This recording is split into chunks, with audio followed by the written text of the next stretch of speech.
NASA found a mirror universe. हम इंसान को अपना पास ही क्यों याद रहता है? वक्त के साथ साथ हम बूढ़े क्यों हो रहे हैं? हम बूढ़े से जवान और फिर बच्चे क्यों नहीं बन जाते? यूनिवर्स में स्टार्स रोशनी क्यों देते हैं? इसे एब्जॉर्ब क्यों नहीं करते? इसका जवाब है कि टाइम एक फोर्थ डायमेंशन है जो हमारी दुनिया के अंदर मौजूद है, मगर हम इसे देख नहीं सकते हैं, बल्कि इसके असर को महसूस कर सकते हैं, जो कि हमेशा सिर्फ आगे की तरफ ही एक सीधी लाइन में बढ़ता है, जिसे साइंस की जुबान के अंदर एरो ऑफ द टाइम भी कहते हैं, यानी छोड़ा गया एक तीर जो सिर्फ आगे की तरफ ही बढ़ता है। साइंटिस्टों के लिए टाइम एक पजल की तरह है, जिसे चाहे वो जितना भी सोल्व करने की कोशिश करें, ये इतनी ज्यादा इनको उलझा देता है। इसीलिए अब तक वो सिर्फ इतना जान पाए हैं कि टाइम पैदा हुआ है, ये एक क्रिएशन है जिसका पहले वजूद नहीं था, मगर जब आज से तकरीबन 13.7 बिलियन ईयर्स पहले बहुत बड़े धमाके से हमारी ये गैलेक्सी वजूद में आई थी, तभी टाइम की शुरुआत हुई थी। क्योंकि इंसानों की तैयार करदा सबसे एडवांस तरीन टेलीस्कोप है जेम्स वेब स्पेस टेलीस्कोप, जिसने सबसे पुरानी लाइट की प्रोटॉन को कैप्चर किया, जिसकी उम्र 13.8 बिलियन ईयर्स थी। हमारे इंसानी आंखों को किसी चीज को देखने के लिए इस चीज से निकलने वाले लाइट के प्रोटॉन्स की जरूरत होती है। जब इस चीज पर, जैसे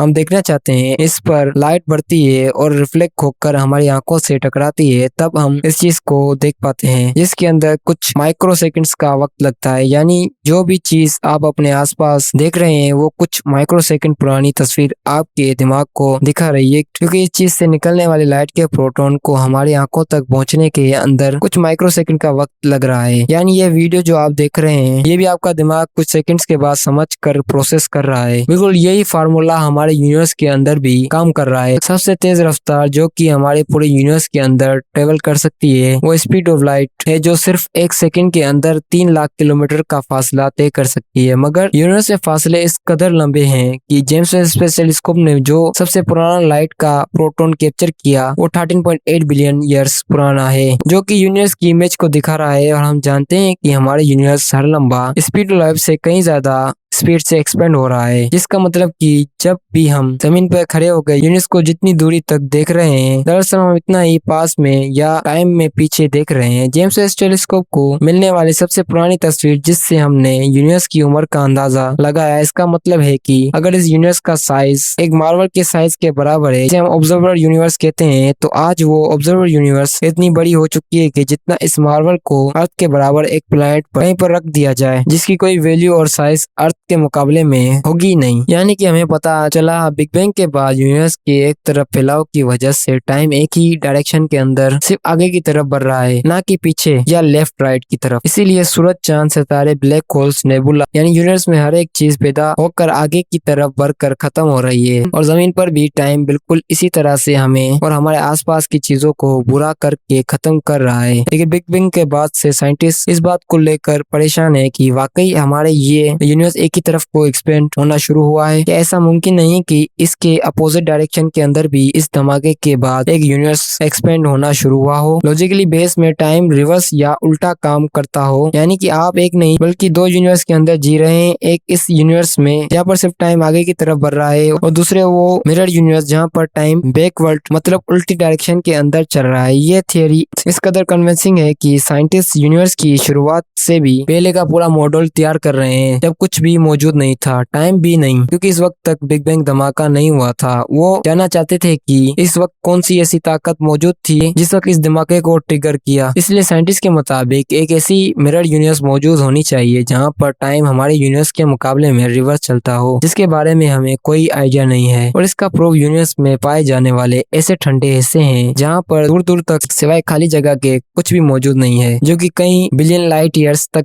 फैले हुए हैं, और यही किनारे दूसरे अपोजिट यूनिवर्स की शुरुआत हो सकते हैं। अब आपके लिए इस कॉन्सेप्ट को समझना बहुत ही मुश्किल होना चाहिए, क्योंकि कभी कभी फिजिक्स ऐसे कॉन्सेप्ट के साथ आती है जो कि इंसानी लॉजिक को बिल्कुल तबाह कर देते हैं। एग्जाम्पल के तौर पर, अगर ये थ्योरी सच है तो क्या ऐसा नहीं हो सकता कि वो सब रियलिटी और हमारा यूनिवर्स इस रियलिटी का रिवर्स या मिरर यूनिवर्स हो? क्या वो ऐसी दुनिया है जिसमें फिजिकल लॉ ऑफ नेचर को फॉलो ही नहीं करती हो? साइंस में पहले ही मल्टीवर्स का एक पूरा कॉन्सेप्ट मौजूद है, जिसके मुताबिक हमारे इस यूनिवर्स जैसी कई और यूनिवर्स मौजूद हैं, वो एग्जिस्ट करते हैं, जो वैसे तो एक दूसरे से अलग हैं, मगर कई अलग और डिफरेंट डायमेंशन के एक दूसरे से कनेक्ट भी है, जिनमें सिर्फ स्ट्रिंग्स ही सफर कर सकती हैं, जो कि एटम से भी छोटे नैनो पार्टिकल्स हैं या फिर एटम का बेसिक स्ट्रक्चर हैं। तभी इस थियरी को स्ट्रिंग थियरी भी कहते हैं। लेकिन याद रहे, ये सब थियरीज हैं, ना कि लॉस, क्योंकि थियरी को लॉ बनाने के लिए पहले इन्हें साबित करना पड़ता है। एक्सपेरिमेंट से प्रूफ करने पर ये लॉ बनते हैं। मगर हम कहें कि इस यूनिवर्स में भी एक सिविलाइजेशन है यूनिवर्स के जाने के कैपेबल होगी, तो चलो उसकी भी रियलिटी को फाइंड करते हैं, जानते हैं सिविलाइजेशन के बारे में।